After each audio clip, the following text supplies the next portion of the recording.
right? It's 3D position and 3D orientation, plus the velocities of all those terms. So really 12 different state variables, and only about 4 different control inputs you can have. Mainly the thrust, the collective and cyclic pitch is called to sort of tilt the robot one way or the other, and then the rudder. And coordinating all those things to get maneuvers like this is incredibly hard to do. And it requires understanding, or at least taking into account the dynamics of the system. You can't just treat it as a static body anymore, obviously, that you're sort of manipulating in this idealized space. The next one I'm going to show, which is not actually playing in the presentations. Let me just open it up manually here. This is from a video from Russ Hedrick's group at MIT by Andrew Barry and others. And this, oh, the sound isn't there. This video here shows a robot. This is not a robot. This is a pigeon. It shows a robot in a second that's motivated by these pigeons. So if you look at what a pigeon's capable of doing, it can do very amazing things, sort of avoiding stuff. And so they've built a fixed-wing robot. So it's a little airplane robot that can fly through a gap whose width is more narrow than the width of the robot itself. And I'm sad that sound isn't playing here, but apparently it's not. This is, again, made very complicated by the fact that the dynamics here are, especially when a robot is stalling out and sort of doing these aggressive maneuvers, those are very complex dynamics, and they're very hard to describe. They use a method which we'll actually talk about later on in this lecture called LQR to stabilize these robots in the system here. And they're able to use these techniques to accurately follow these trajectories that are very difficult. I mean, this is sort of slow motion. You can kind of see what it's doing. But when you see it in real time, it's making all these things making these moves very, very aggressively and kind of flying through this very narrow space here. And I think they're showing like 6 runs now of it doing the same thing again and again. So sorry that the sound wasn't there. But again, the challenge of these systems here is that you cannot think of them as static systems, right? You can't sort of position the plane wherever you want it in 3D space and orient it however you want it. If that was the case, it would be easy. But really, this is not at all what we're dealing with here. So with that as the preface, let me talk about what we're going to describe in class today. So we're going to go over 2 things. We're not going to get to systems that are quite as complex as this. The reason being that for systems like these aerial robots, even describing the dynamics is very hard. It's really hard to write down an equation that even describes how those systems evolve. I mean, you can do it. Fundamentally, it's just sort of fluid dynamics that's describing all these things. But it's very hard to write a small, compact system that describes it. We're going to talk about, though, dynamics of a simpler kind, which is dynamics of robots like we've already focused on before. These these 2-link robots, and we're going to really spend most of the time talking about this 2-link robot here, where we move away from just having the state of the robot being the angles of the 2 joints to being the angles and their velocities subject to forces in the real world, like, say, the masses of the links itself, and then subject to gravity. So we're going to describe how a system like this evolves respecting the laws of physics. And then we'll talk about how do we use those laws to actually go ahead and control it, to make it do what we want to do.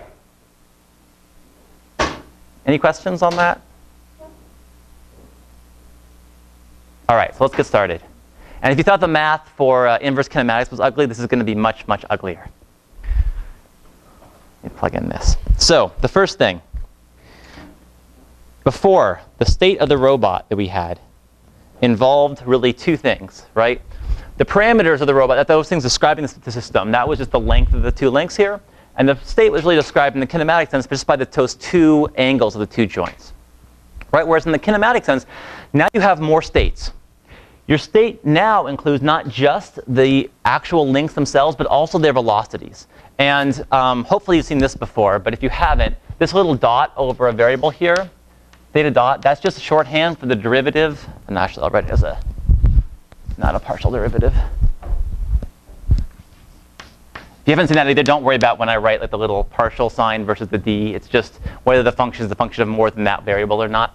So this here is just shorthand for the derivative with respect to time of theta. So this is essentially the angular velocity of these joints. Okay? So the state now involves both those two things, both the joint angles and their velocities. The parameters also include more things. It's going to be the link lengths and their masses, because the masses will affect the dynamics of the system. And our overall goal here is to describe how this system, described by this state, will evolve. Okay, how it will evolve over time.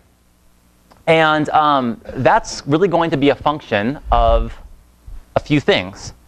What we want to find is we want to find, given the current state, how is the state changing? In other words, we want to find the derivative of the time derivative of this state as a function of the state itself. And maybe also as a function of other forces we apply to it, like the torques we apply to the joints, though we'll get to that in a second. So we want to really come up with this dynamics equation here. Right? We believe that we should be able to write the accelerations of the system. The two dots, remember, if one dot's a velocity, two dots are going to be the next derivative, which is the angular accelerations. We want to find a function of all these things that is a function of the current state and the current velocities.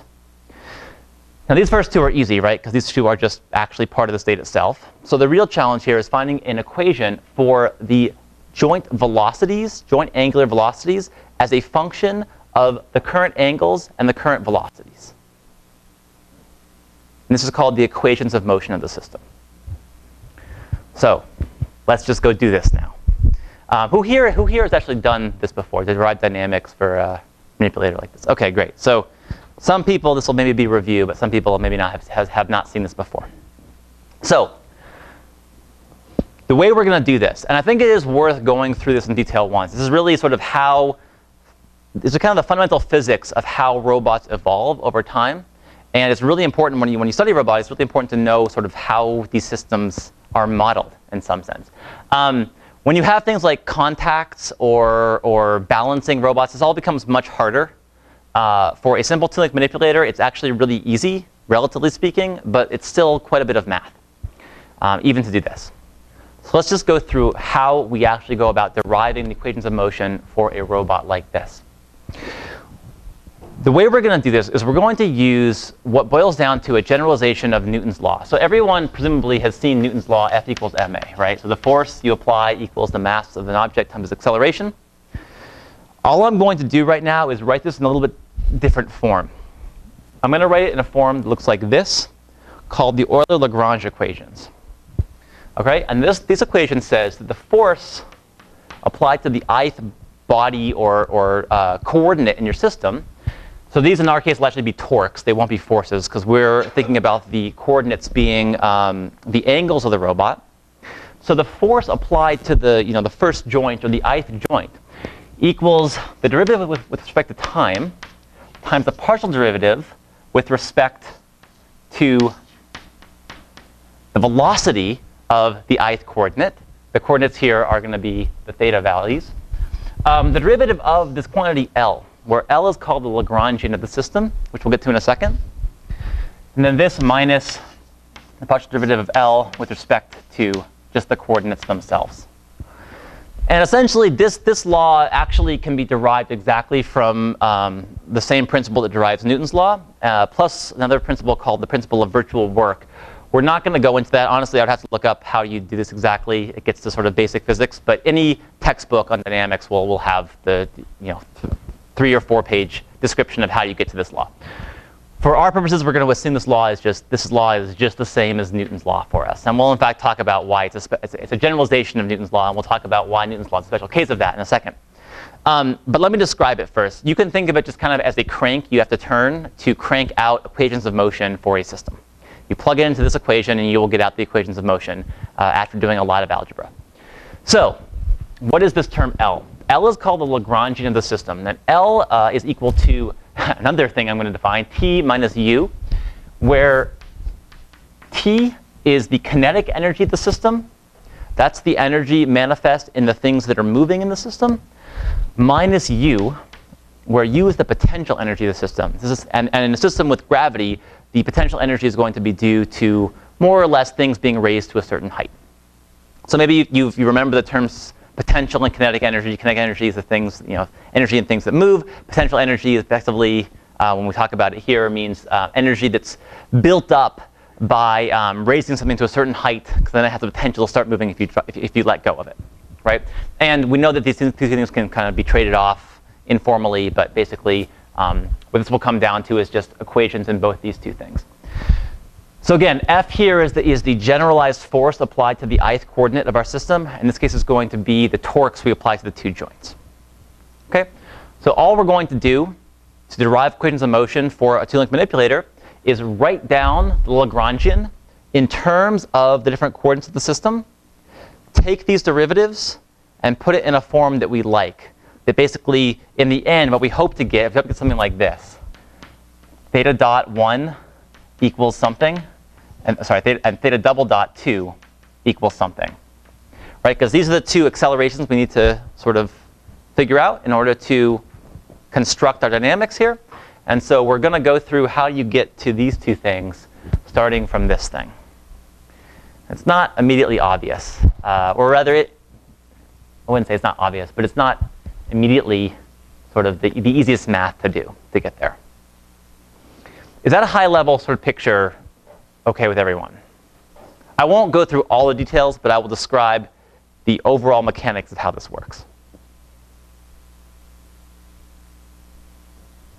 Any questions? All right. So the first thing is just to hopefully convince you that this is, in fact, a generalization of Newton's law.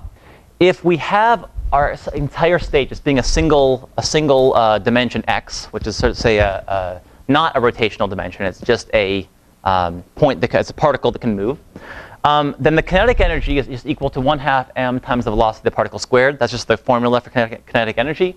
The potential energy is 0 because it's just moving, say, along the x-axis, so there's no gravity involved here. And if you just plug this thing into those equations, what you get out is the force is equal to this term. There's no u here, so that term doesn't really exist. And what you get out is it's the time derivative of mass times the velocity of x, which is just mass times the acceleration of x. So fortunately, it does actually give us what we think when we apply it to a single particle. Now we'll talk about actually doing this for the equations that we care about, which are our two-link manipulator. So again, there's a lot of math here. You are going to do something like this, so a simpler case on the homework. So it's good to sort of have these slides as reference. I wouldn't suggest, I'm not going to go through all the details right now, but hopefully you will get the overall picture of the derivation. And then we can, and then if you need to go through it again, the notes have all the equations, I think. They should make everything kind of explicit there. So let's get started. All right, so remember, we're talking about our two-link manipulator here, which I'll draw like this. We're going to assume that it's attached to a surface like this. This angle here, remember, is theta 1, and this angle here is theta 2. Okay? We're also going to assume that it has two masses. And for simplicity, we're just going to assume the masses are right at these spots here. So this is m1 and this is m2. And they act as just point masses. So we're assuming that actually the arms themselves are massless or effectively massless. And we just care about these two point masses here. The way you go about deriving the equations of motion for the system is you first write out the forward kinematics of the system. Because that relates these angles to the actual positions of the masses. And to determine kinetic energy, you have to know how the masses are actually moving through Euclidean space. That's sort of how we define kinetic energy. So we're going to have to figure out kind of where is this mass moving and where is this mass moving. Okay? Remember from last time, I won't write these down again, but they are important here.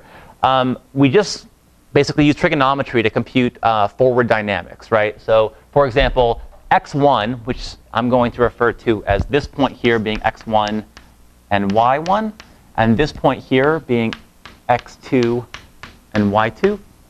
So x1, for example, is just equal to the length L1 times the cosine of theta 1. Remember my shorthand for cosine of theta 1 is just c subscript 1.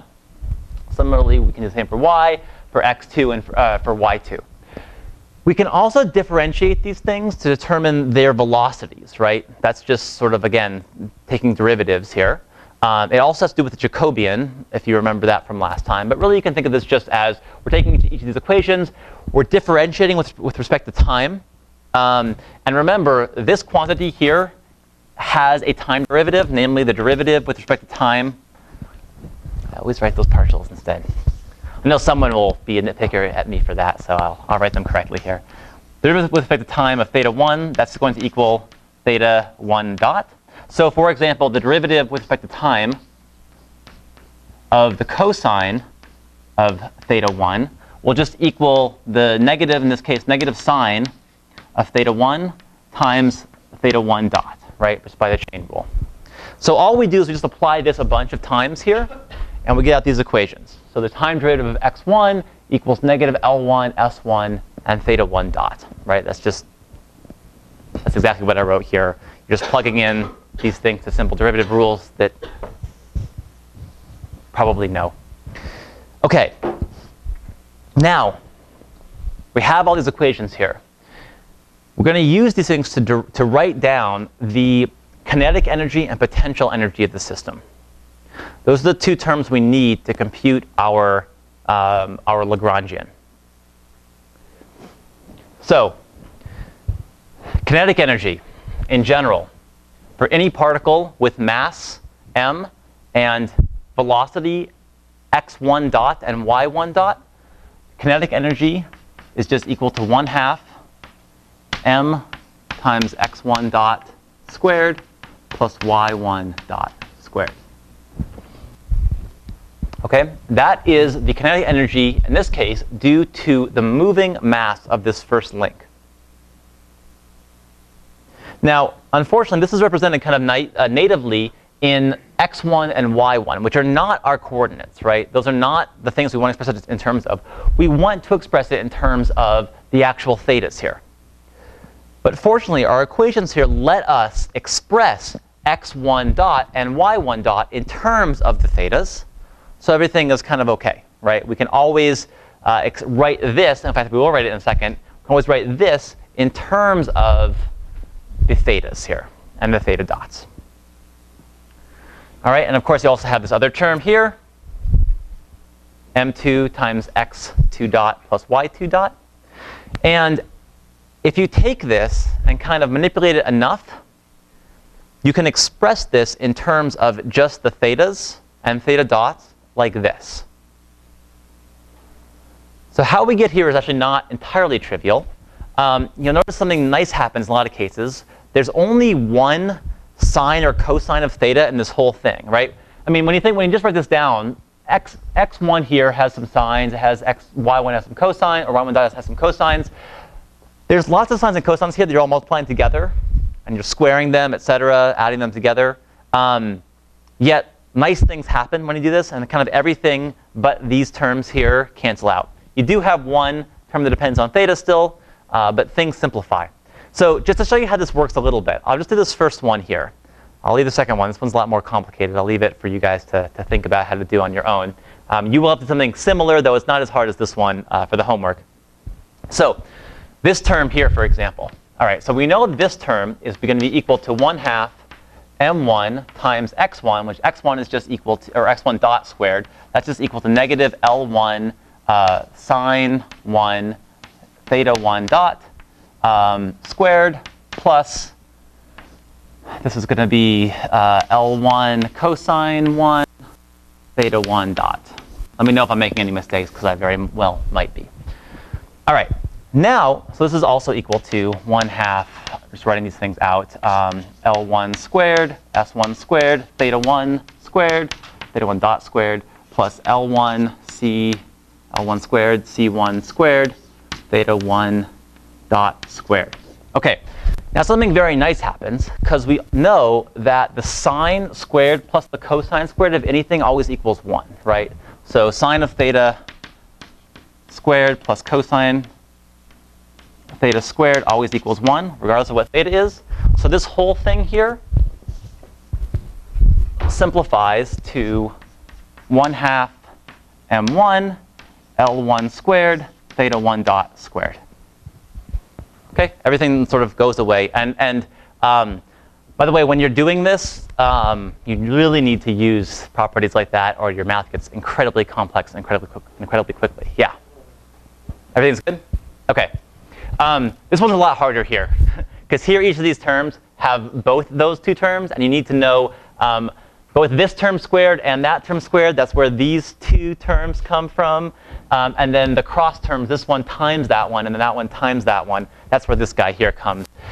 You also here have to use the property. Well, I won't go into it. You use more trigonometric identities than just this thing. It's a little bit hairy, but it simplifies really nicely here. You get something out that has only one cosine of theta 2 in it. It's nice. OK, the same thing works for the potential energy. Potential energy for a particle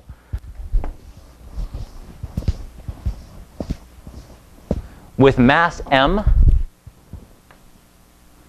and height h, the potential energy, so height is just, again, measured from some sort of location which we're calling 0, which is completely arbitrary, of course. All we care about is sort of the potential energy relative to this arbitrary point, whatever we call that. U is just going to be equal to the mass times the force of gravity times h, where the force of gravity on Earth is about 9.8 newtons. So this is always just 9.8. And by the way, by the sign convention here, because we're subtracting potential energy off that, this is positive 9.8 is the sign convention there. So for our case, potential energy due to mass 1, say, would just be m1 times g times y1, right? Which is going to be equal to m1 times g times L1 times the sine of S1. You have the same thing for y2, and y2 also has some terms that depend on y1 and everything else. But if you write it out, you just get this simple expression here.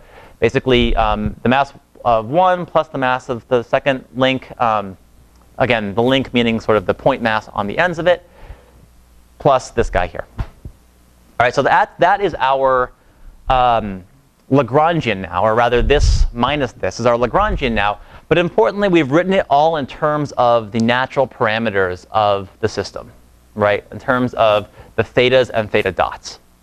So we don't have to worry about kind of x's being involved anymore. Now we can take our hammer, which is this equation here, and just start computing what those derivatives are.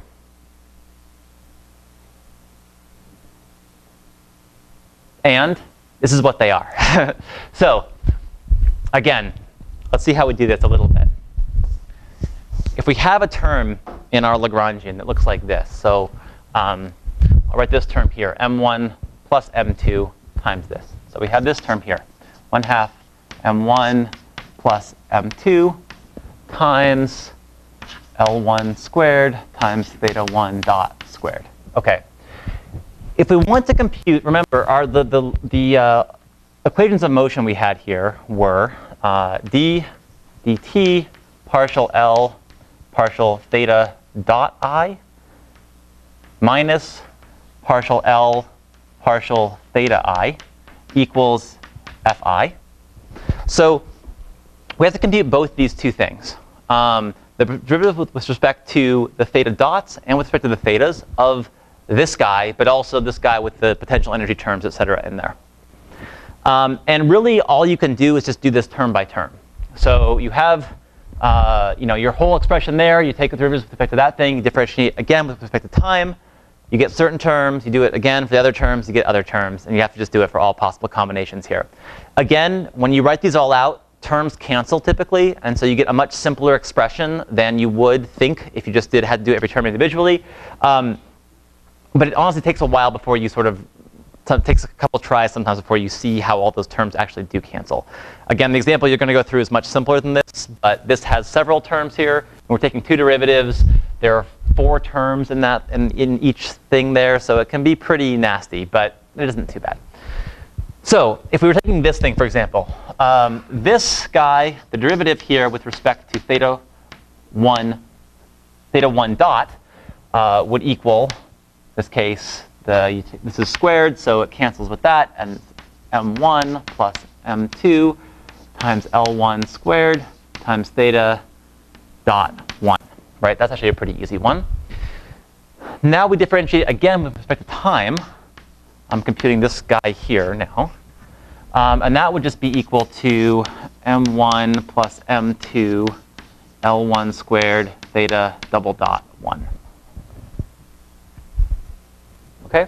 So that essentially is this term right here. That's where I get that one. This one's kind of nice because if I differentiate with respect to theta, what's that? Anyone?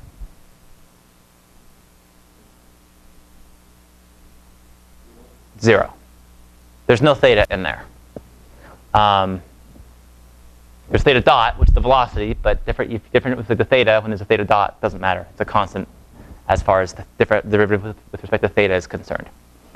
The thing you have to be careful is which term here has a theta in it, if any of these three terms.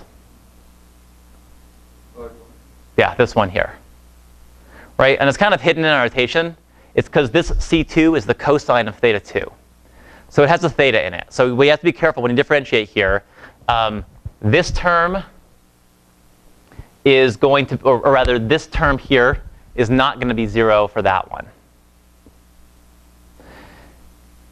Also, well, maybe we'll go through it now. OK, so let's take the derivative here with the theta 1, say. So actually, you know what? I don't think we have time for that. But what you'll find is that when you take the derivative with respect to theta 1 here, you get a term that has both theta and theta dot in it still, because this never goes away.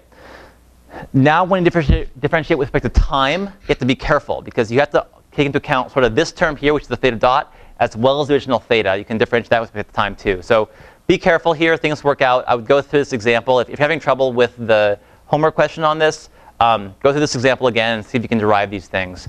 It is just algebra and calculus, but things cancel nicely, but sort of important to see how this, at least once, to see how it all works out.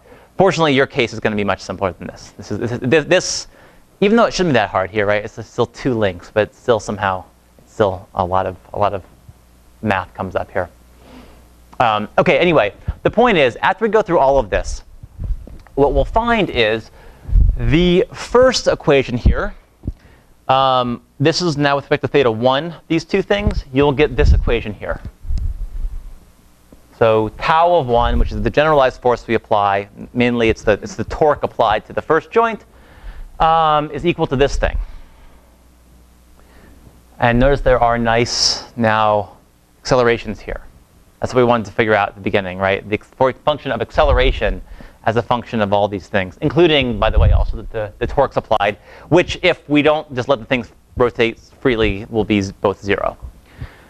And the torque of 2 equals this whole thing here. So these equations are meant to be references, actually. So you can check this going back. If you don't quite follow them right now, then please don't worry. Trust me, these do work out this way. They are so you can go back to the slides and make sure these things all work going back.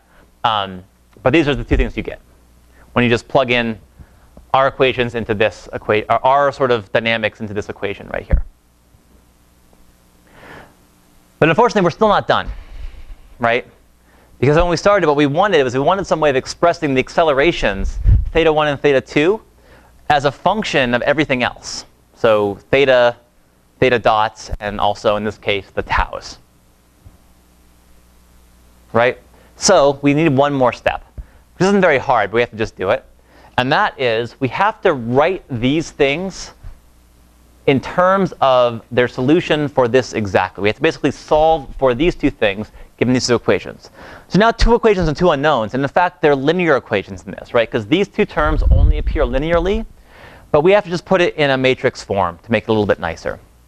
And in fact, what you'll find is if you do this a lot for different systems, these equations here always have the same form, it turns out. You can always write manipulator equations in effectively the same way. And certainly they're a lot more complicated when you have 3 links or 4 links, something like that.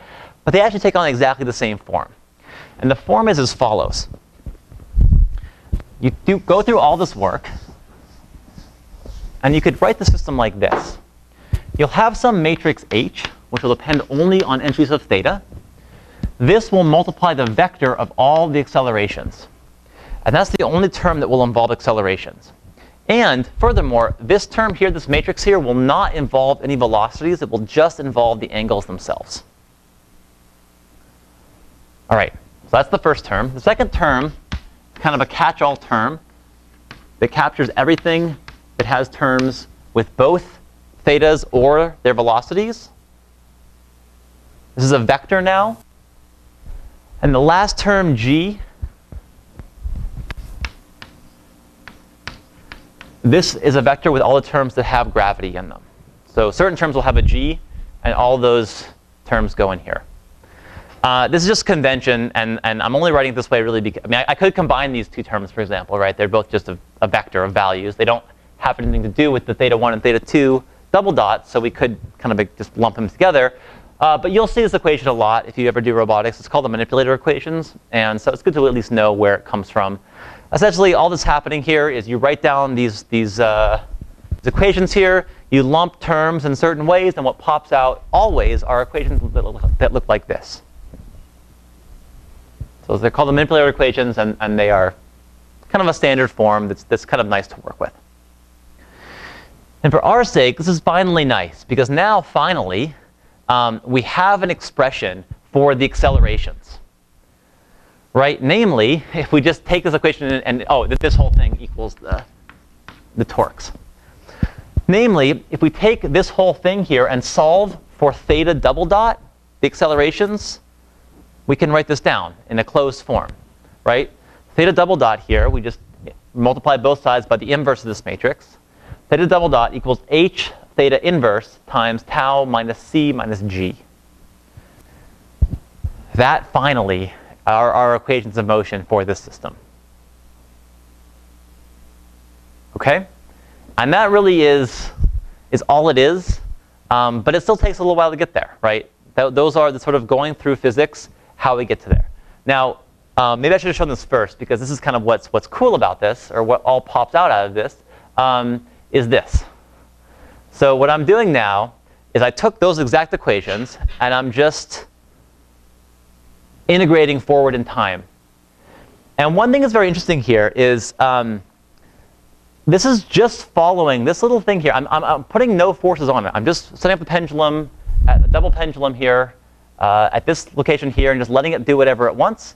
And it actually creates very chaotic motion. There's no pattern to this motion. It'll sort of eventually spin out everything. And so even a really simple set of equations like this will actually create very kind of, that restarted there. That wasn't a jump. It just restarted the animation there.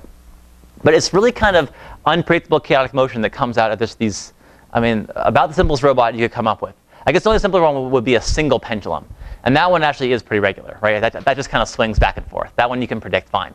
But just even two pendulums kind of attached to each other, it's already really hard to describe at a future point what the system is going to be like. It's already a pretty tough system to describe. But of course, all I'm doing here is just taking our equations of motion like this and writing a simple MATLAB script that will just integrate those forward. Actually, by the way, does everyone know how to do that? How to do integration like this? If I give you this equation, will you know how to simulate this?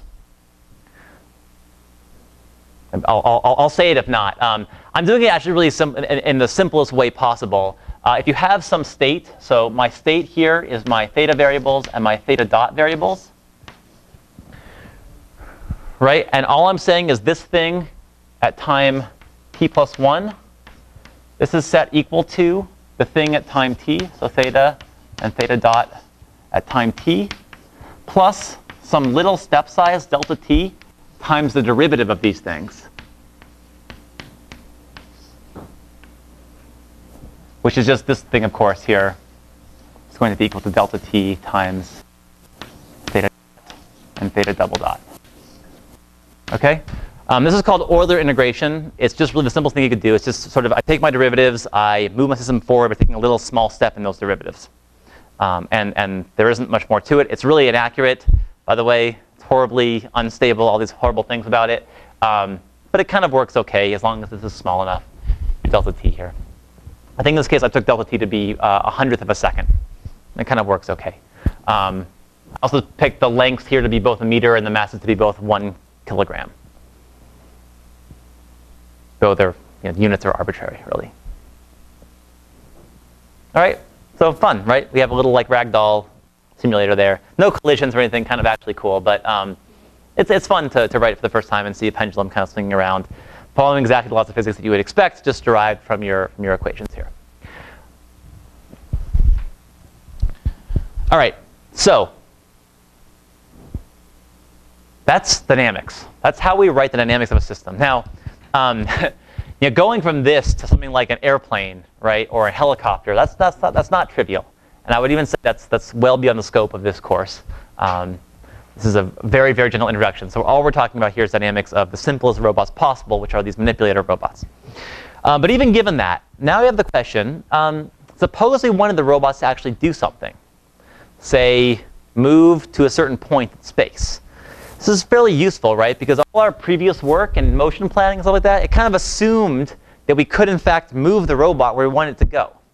Right? If we don't have a routine to move the robot to this point in space, or to move its, forget about point in space. If we don't have a routine to move the robot to desired joint positions, we're probably not going to have much luck with all our fancy motion planning, because we just won't be able to move. And we can't move the robot, so we can't. Doesn't matter what fancy motion planning we do.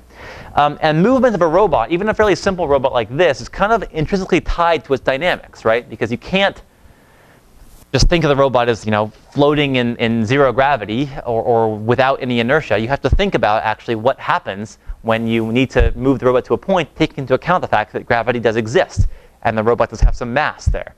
How do you move the robot to that point? And this is what control is going to be about. In the topic of control, as I said, the question here is really how do we make the robot behave as we want it to? Do we want maybe follow some path or reach some point in space?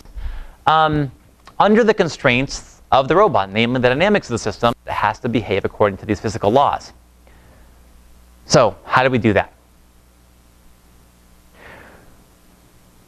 I'm going to go through a couple ways, a couple different scenarios here. And they're really going to talk about more and more kind of limitations we may have on the system.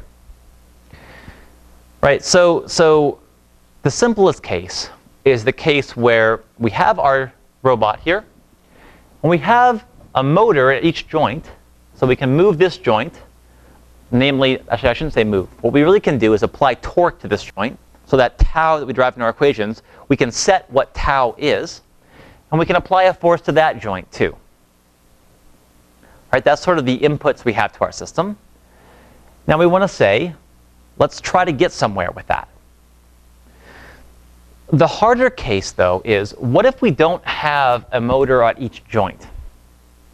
This, by the way, is exactly the scenario we have when we have a helicopter or a car driving even.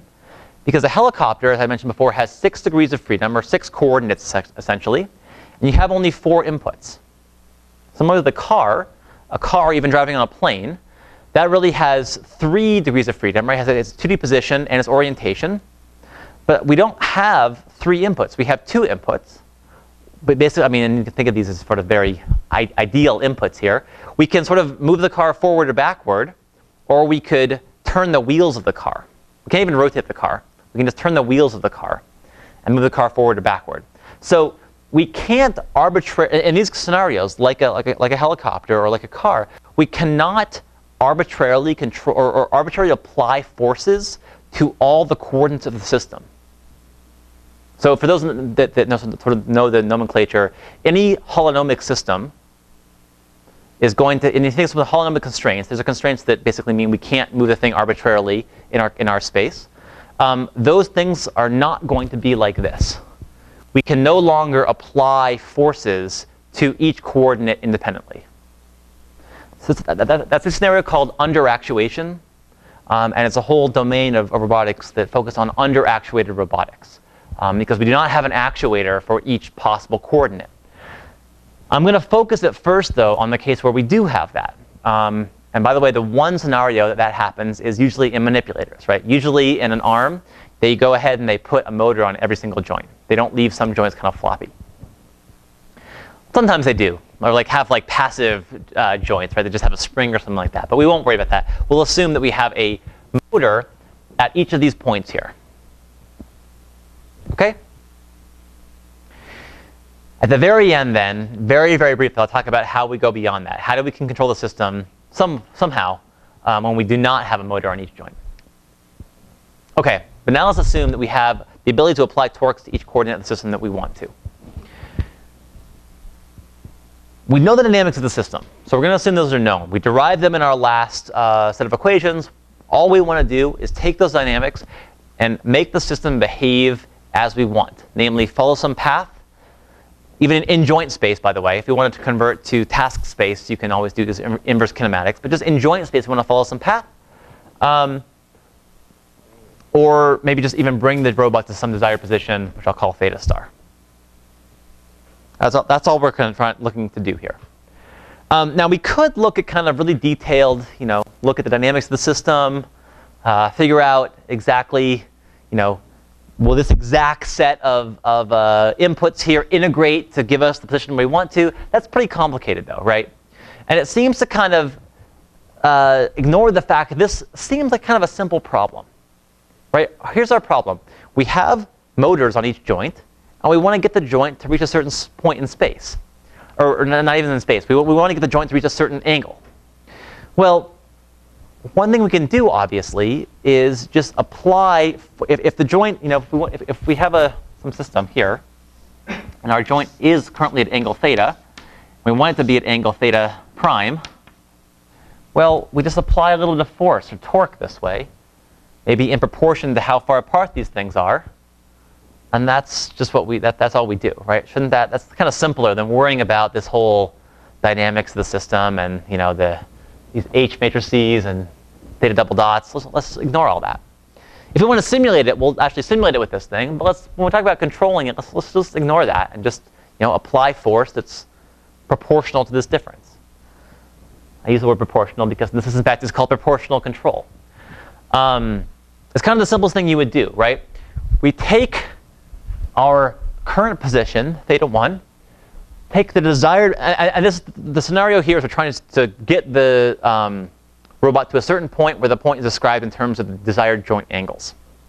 Okay, so we just take our current point, subtract our desired point, and we apply some torque that's proportional to that, where the proportionality constant here is some constant called Kp. And this constant, the values here will, of course, depend on the masses of your system and how long the arms are and those kind of things. But don't really worry about this. This is just some constant here. Depends, on your actual physical system. By this setup here, this would actually be negative, because if this thing is positive, that means our actual angle is too much than our desired angle. So we actually want to apply negative torque. Whereas if this thing is negative, then we want to apply positive torque. So that's just sort of sign convention there. It's usually written that way, so I'm keeping with that, even though it makes it a little bit less, kind of a little more annoying to have these things all be negative. But they're always negative by this notation. This is called proportional control. So and it's really intuitive, right? It just says, okay, we want to control our system. Let's just apply a force proportional to how far away we are from where we want to be. Right?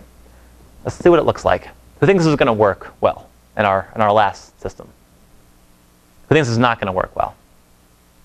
You have to vote one or the other. Who thinks it's going to work well? Or not work well? Okay. More people said not work well. Here's what it looks like. So I'm trying to reach that point there. And this is what the robot is doing.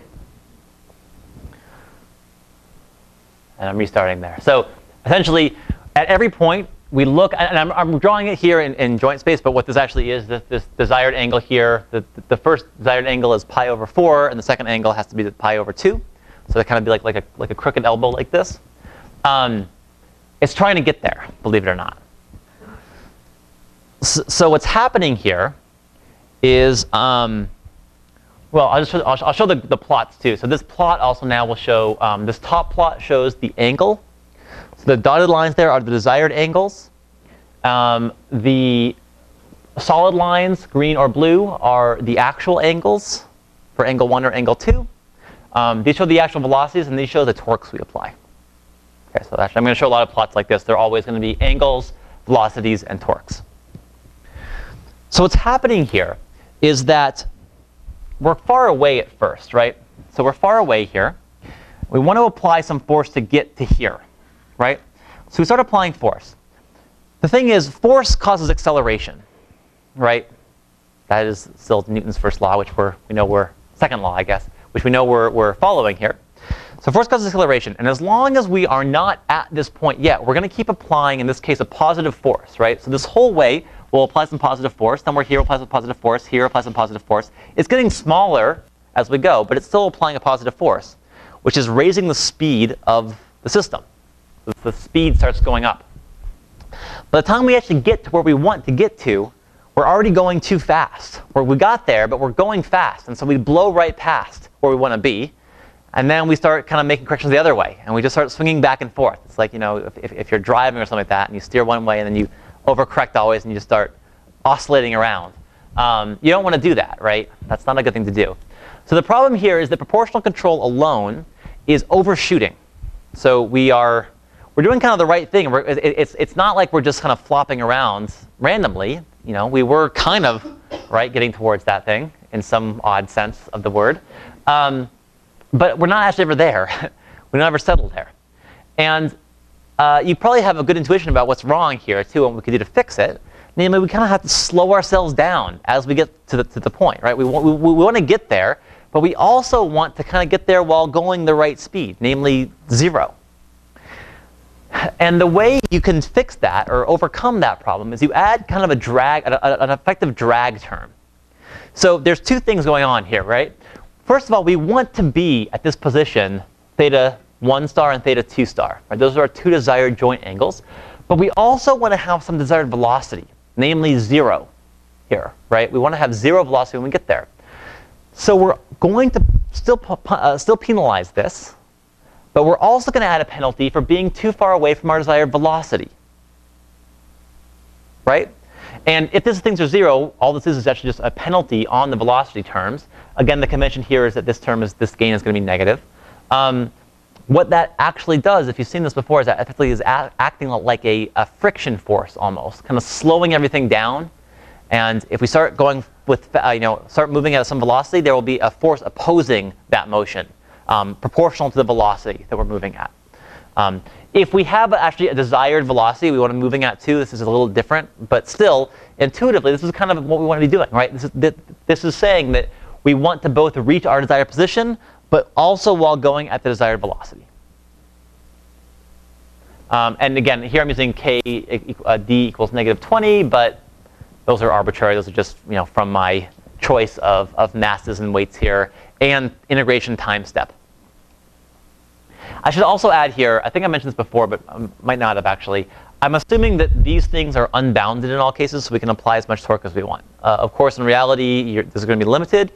But actually, these things work OK even if you just cut them off sometimes. Sometimes. They don't always. Like if you can't swing up, if you have like a really heavy pendulum, you have to kind of get rocking back and forth before you can swing it up. That's a failure case for this. But as long as we can kind of do that, can lift our things around, even if they're bounded, it usually works OK. All right, so I'm going to now apply this one. And who thinks this will be able to get to the point and stay there? OK. Here's what it looks like. That's better. Does anyone know what's happening? Take a guess. Why isn't it getting there? Yeah. The gravity forces and the joint forces are at equilibrium. Right. So that's actually a pretty technical description, the equilibrium point. But what's happening really is that gravity as a force is kind of fighting you. Right? Because where we want to be is we want to be at this point right here with 0 velocity. Right? Using the wrong arm to do this.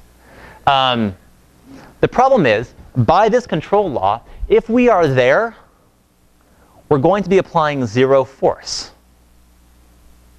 But there still is a force on the system, namely gravity. Right? Gravity is acting on the system, pulling, basically pulling this joint this way and this joint this way, because there's a mass here and a mass there.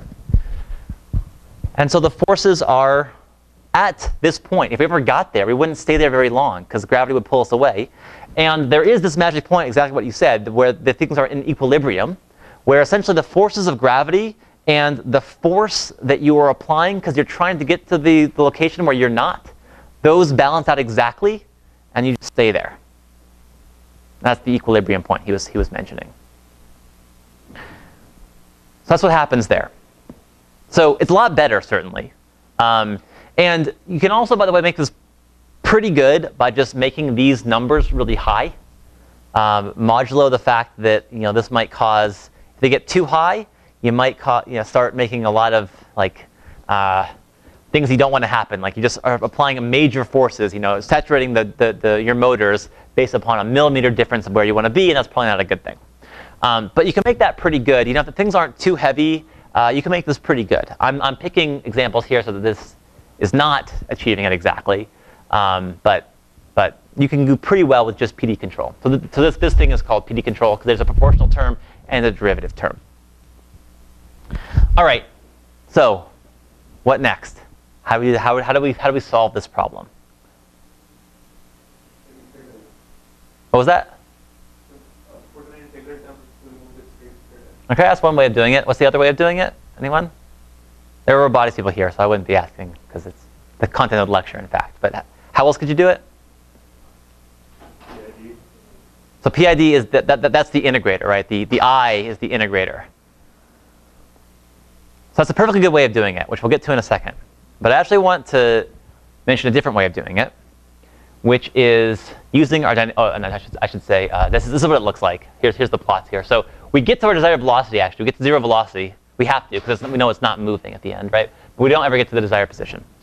So what we're going to do is not use PID control because PID control is really horribly finicky. What we're going to do instead is use our knowledge of the dynamics of the system to do this. So the question is, if we are exactly at that equilibrium point, sorry, not the equilibrium point. If we're exactly at the desired location, so if our arm were to be exactly right there, what force would we need, or what torques would we need to apply in order to stay there? According to these equations here.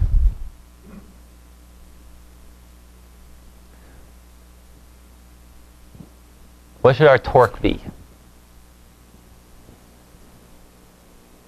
Any guesses? Yeah, exactly. So at our desired location, so let's just look like theta stars at all these things. This is something, right? This is, h is going to be something. This here is going to be 0, though, because we have no desired acceleration at our ideal point. This term here, I guess it could be something, but actually in this case, if you look at the actual terms there, they all only involve velocities, and the velocity is 0 at the desired point, so that's all going to be 0. The only term that is not 0 is that gravity term. So if we take that gravity term and apply torques that are equal to that, we are going to be exactly canceling out the force of gravity at that one point. At other places we won't be.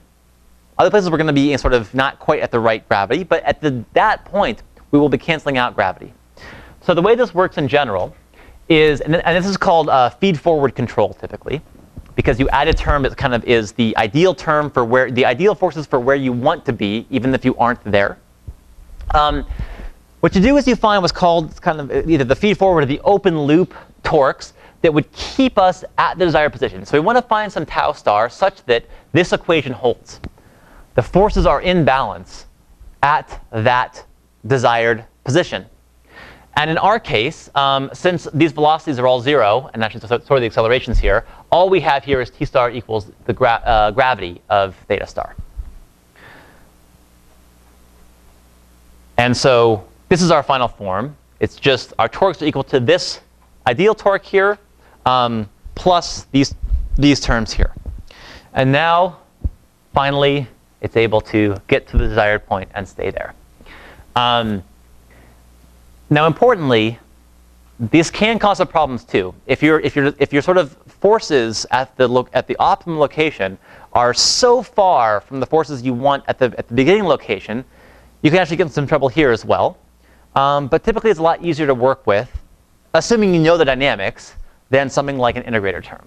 Now, of course, that's a big assumption that you know the dynamics of the system, right? Anyone who's actually worked with real robots knows that is not a trivial assumption. So it is, and by the way, here's, I keep forgetting to show these graphs. Here are the plots for the desired location and where you want to be. So we do, in fact, achieve the desired position. It is possible, rather than sort of inverting this model here, you can instead actually look at your error over time and put what's called an integrator on that and sort of add up that error over time. And that will kind of also push you towards this location. This law here for the right values of the gain on the integrator and the other two gains will in fact get there.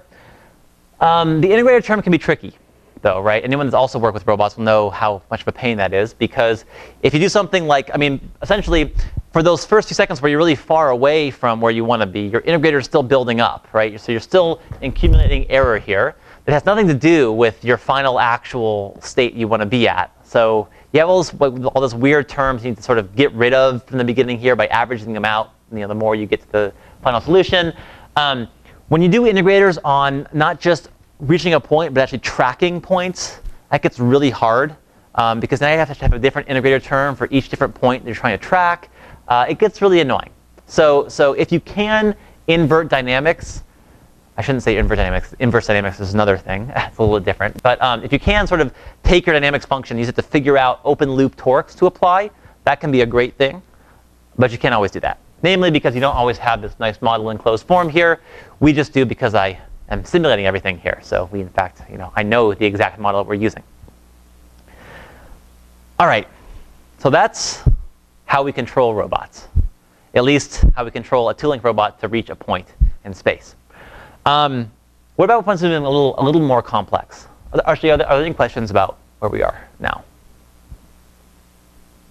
Yeah. Is there something like OD 45 function in Python? Python does have some integrators. SciPy has integrators. SciPy is sort of the bigger scientific library that comes with NumPy, or partner to NumPy. Yes, it does. They're not.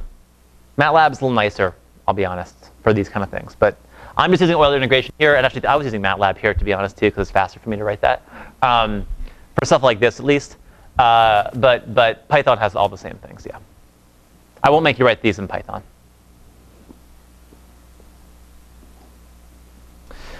Let's switch now to going to a single point, actually following a trajectory, right? Those airplanes we had, they were cool not because they were just sort of staying in one spot. Though actually for an airplane, it's kind of cool if they can stay in one spot, right? They have to like hover and sort of hover with facing upward.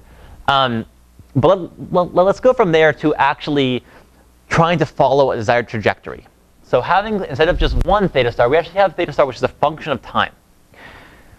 Okay, so we want to naturally follow some motion of the robot's joints. And remember here, they're still going to be specified in terms of the robot's joints themselves, not in terms of their velocity, the end effective velocity, but in terms of the joint velocities.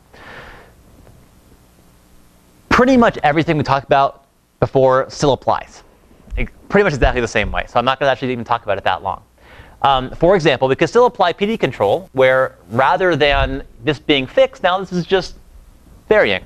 And importantly, for any trajectory we're trying to follow, these derivatives here will now not be zero, importantly, because if we're tracking a trajectory, and the trajectory is moving, in fact, the velocity has to be moving as well. So these are non-zero for moving trajectories. But we can just apply this exact same control law and see what happens.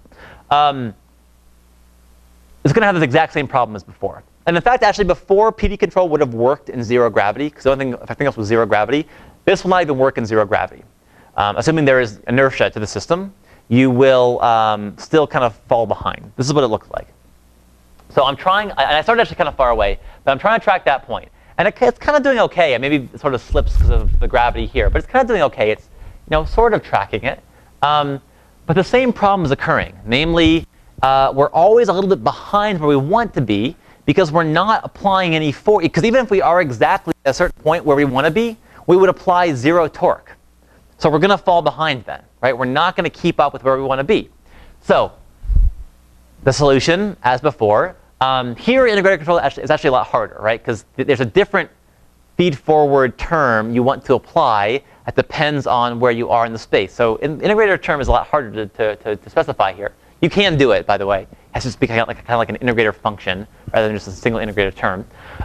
But what we can do instead is just use, again, forgetting to say this. You can look at these plots, I guess, afterwards.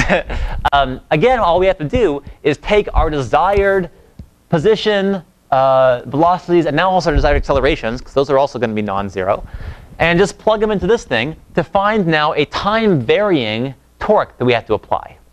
Right? So this torque we want to apply is a time-varying torque that will tell us what's kind of, if we're exactly on the trajectory, what torque do we need to apply to stay there. And by the way, this will also work then, combined with PD control, to get us to that trajectory if we are not already there. So in the next slide, we're not going to start on the trajectory in the next slide, but we're going to get there pretty quickly. So here's what happens. So I'm applying now the open loop torques plus PD control. And one thing you saw is that it does kind of really cool thing here, right? Where it kind of like pauses for, it sort of, it's anticipating the motion of where that thing is going to be, because it of course knows where it's going to be. They kind of catch it, right? And what's actually happening is it's just the open loop torques that it needs at this part here is just actually forcing it back. So it never gets there right at the beginning, but it gets there very quickly. And then once it's there, it just, of course, stays on it, because you know, this is just the exact system we're trying to control that we know the dynamics of, and so it's pretty easy to do. But this is just, all we're doing here is, again, using the dynamics to calculate the open loop torques that we need to stay on that trajectory, and then applying PD control around that in order to get there if we are not already there. That's pretty cool, right? A lot harder to do than an integrator. But again, this gets to control of manipulators. Cases where you have a motor on every single joint. Does not really get to control of airplanes or cars, because there you cannot take an airplane and kind of freeze it in space and rotate it as you see fit and move it back and forth. That's not how it works, right? So how do you control that? Here's the, every single time, I forgot to talk about this slide. Desired velocity, everything looks good here, right? Desired velocities get to where you want to be, desired torques get to where we want to be, or desired gets to where we want to be, etc. Okay, so the problem is, as I said, robots like planes are not like this. How do we control systems where we have fewer motors than degrees of freedom in the system? Or fewer actuators than degrees of freedom in the system? And in fact, I think we have to just sort of give up to a certain extent, right? I have to accept the fact that we're not going to be able to accomplish this arbitrarily. If I have this manipulator here, all right, so I have my same tooling. I'm going to erase a couple things here, because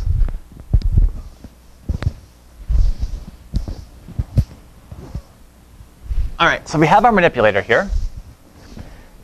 And instead of having a motor at both joints, I'm going to say that we only have a motor at the elbow joint. Okay, this joint just swings freely. This is called the Acrobat, this system. It was made popular, I think, in the either 80s or 90s by some control people that got this to do essentially a swing-up maneuver. It would be able to start at the bottom and then swing up and balance, which is very hard to do. But actually, not that hard. I mean, it's easy to do now, but it was hard at the time. It was impressive at the time. It's not trivial to do, certainly, because only one thing is controlled, right? Only one joint can you actually control. So what about this case here?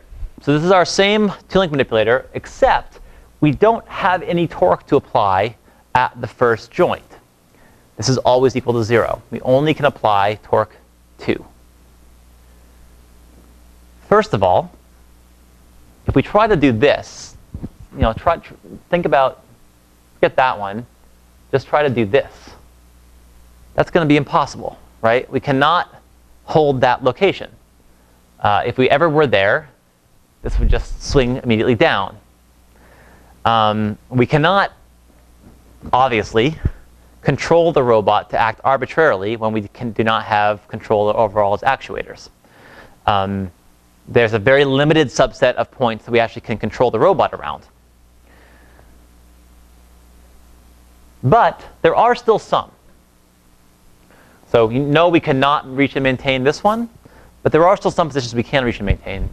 And I'm going to give a very brief description about how we go about doing that, which, by the way, this is exactly how both the helicopter and that fixed-wing plane I saw in the beginning, this is exactly how they were controlled. It's an algorithm called LQR, for the linear quadratic regulator. But before that, let me just sort of introduce the setting here. First of all, in order for the system to be controllable, I shouldn't say controllable. That's a very loaded term, actually. In order for us to have any chance of succeeding at, say, maintaining the system at a point and keeping it at that point, this has to be a point where the forces are in equilibrium. As you said before, even for the fully actuated case, they still have to be in equilibrium. Well, they have to be in the same situation for the underactuated case too.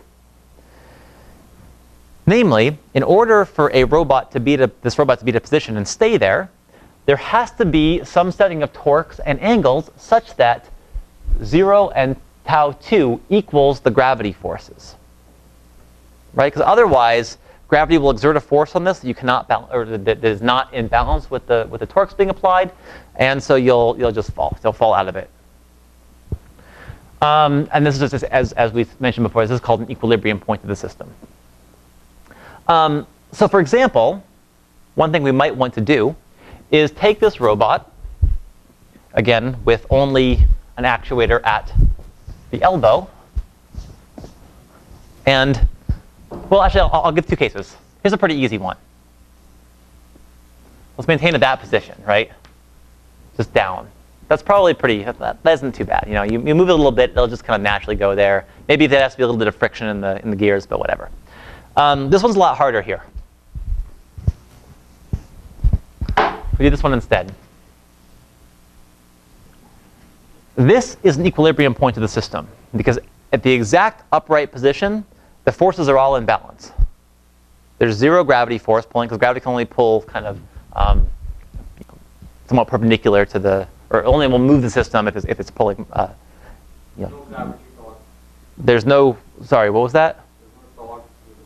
Yeah, I mean, the gravity does not exert any force in the system in this setting here. So this is an equilibrium point, but it's not like the bottom here. This is what's called an unstable equilibrium, meaning that any slight deviation away from that exact 0, pi over 2, 0 configuration will make the thing fall. So now the question is, can we, with only this joint controlled, can we actually design a controller that will still, in some region around there, I mean, I obviously can't arbitrarily move it to there, but in some region around that position, will it be able to kind of stabilize it there? The answer is going to be yes. But basically what we want is we want some form for this torque 2 as a function of all those other things. But how do we come up with that? This is kind of like a PD control law, right? Where we want to see how far we are away from the desired position and apply torques in respect to that. But now we have sort of 4 different terms here. And it's not at all immediately obvious how we design these 4 terms to actually maintain this thing at the desired location. It's really unobvious to me, actually, how you would do that. The point where I probably couldn't even hand tune it. I have to just do what we're going to do in a second. So we only have 5 minutes left or so. Let me just speed through how we go about doing this. What we want, again, is we want a form of control law that looks at all these 4 deviations and applies the torque just to that one position there, or that one joint here, to keep this thing balanced. So this is called linear quadratic regulator. This is now kind of a detour, but the high-level picture of everything is, if we have a linear system, so our system now is not linear. There's sines and cosines. It's clearly not a linear system. There's inverses involved. Really nasty. But if we had a linear system described by some state x, so our state here would be, say, the joint angles and their velocities. Ignore the fact that x has been used twice now. You'll always see x for linear systems written like, or the state for linear systems written like this. If we have a system like this, where x is the state and u is the control, so u here would be, say, the torque being applied to the second joint. If we have a linear system and we want a feedback controller that applies controls which are a linear function of the state, that these controls should drive the state to x equals 0 and keep it there. We want to design a controller that does that. And we're going to design it in a way that minimizes a certain cost. This is actually a lot like MDPs, but for linear systems, linear continuous systems rather than for discrete state systems. And kind of a little bit maybe more information that's really needed if the cost is actually measured by this integral over all time of this quadratic function in state and quadratic function in control input magnitude. So what this is doing essentially is it's trading off. There's some cost to being far away from 0, because this term will be 0 if we are at 0. This term will be 0 if we apply no control. So we have to apply some control to get to 0, but then we don't want to apply too much control. So basically, this term here kind of trades off between applying a lot of control, applying a lot of torque, and getting the system towards 0. And the fact that it isn't actually 0 that we usually want to do it control system 2, don't worry about that. This is just a linear system we're trying to get to 0. That turns out kind of surprisingly. I mean, there's integrals here. These look really nasty. It turns out we actually, we're obeying a linear dynamical system, which is continuous time. It turns out we can actually solve this problem exactly. We can find the k that does this optimally using a method called the linear quadratic regulator. And what that boils down to is the optimal k is given by this thing here, where p is some function that satisfies this equality here. Don't worry with where this comes from. It's not a hard derivation, but it is a couple pages of math. So if you've seen it in another course, then great. It looks fairly complicated still, but this actually is incredibly widely used. So really, literally, that helicopter and that plane, two different labs. I mean, they talk to each other certainly, but two different labs, different groups. They both use LQR because it is a really nice algorithm and very simple actually. So solve p that does this, and then set k to be equal to that, and you've got it. So one thing to note is actually this equation here is nonlinear in p. So it's actually not obvious how you solve this even, but you can do it. It's one of the few nonlinear equations we can actually solve exactly, and MATLAB can do it with the command LQR. Python can do it too. You have to just download the right libraries. But again, I won't make you guys do that. All right, now the problem, of course, is that we don't have a linear system. In the notation of the previous section, we have a nonlinear system here, where our state is equal to the joint angles and their velocities, and the control is equal to torque, but we have some nonlinear mapping here between these two things, right? So what do?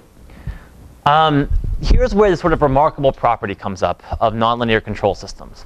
And the property is, if x and u are an equilibrium point, just meaning all the things are balanced there, which also means, by the way, this has to be if x star and u star are an equilibrium point, which means actually f of x star and u star is equal to 0, because it's not moving at that point.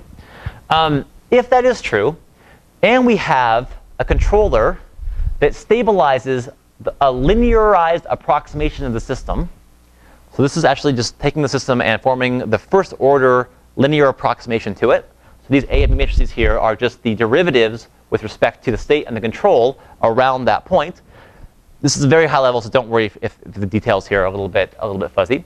The point is, if we can stabilize this linearized system, this first order linearized system, that actually will also stabilize the full system. Kind of amazingly, and it only does it in a region around the point you're stabilizing, obviously, and it's subject to, that could be as small as you want if you have really stiff systems, or what they're called. But a lot of times this works incredibly well, even for nonlinear systems, because if they're smooth enough, then the linearized approximation works incredibly well. So overall picture, this is how LQR is applied. This is really how a ton of robot control is really done. You first find an equilibrium point in the system, or if it's a trajectory, you can do something similar. You linearize the system around that point, compute the LQR controller for that linearized system, and then run it on a nonlinear system. Okay, here's what it looks like for the cart pole. So what I'm doing here is I'm actually adding kind of random pushes to the system to kind of drive it away from its equilibrium point. But what it's able to do is very quickly get back to the upright position. It does not have any control over this joint here. Only this joint here can it apply any torques to. But despite that, in some small range around the desired position, it's able to get back there no matter how I kind of nudge it out of it. Right? By the way, if I nudge it a little bit more, it at some point would fall down and it would not be able to get back up. But for small nudges, it can actually stay there. Last slide. I even have a sum up slide for this one because I knew I would be a little bit late. But you can do the same exact thing for trajectories. So if you have some trajectory you want to follow, in an undergraduate system, this is probably the most common control task you see in all these cool videos, right? Some undergraduate system is trying to follow some trajectory. You look for many LQR controllers around that trajectory. They're going to be time varying now, but you can still compute them.